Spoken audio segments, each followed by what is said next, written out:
Yes, kung si Jen Madela ay champion of the world, etong dalawang kasama ko ay champion sa mga girls! Hala! Mag-hi naman kayo sa kanila.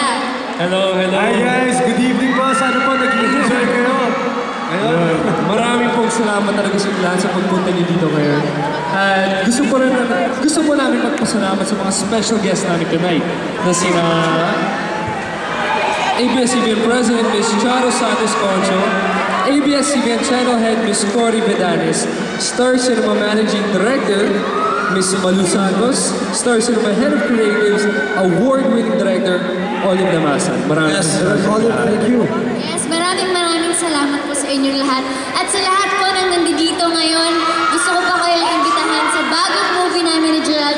Coming up next year po yan under Star Cinema. At syempre, ang teleserye din namin para po sa inyo. Sana po abangan ninyo. And Jake, ano nga abangan nila sa'yo? Ayun, syempre, Agimat, yun, Elias Panige, Your Song, kami ni Roxanne magkasama, malapit na po yan.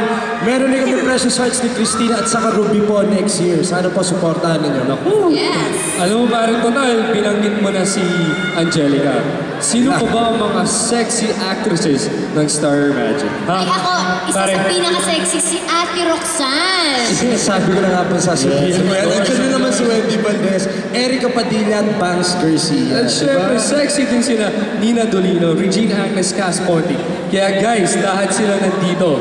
Ladies and gentlemen, please welcome Star Magic's sexiest.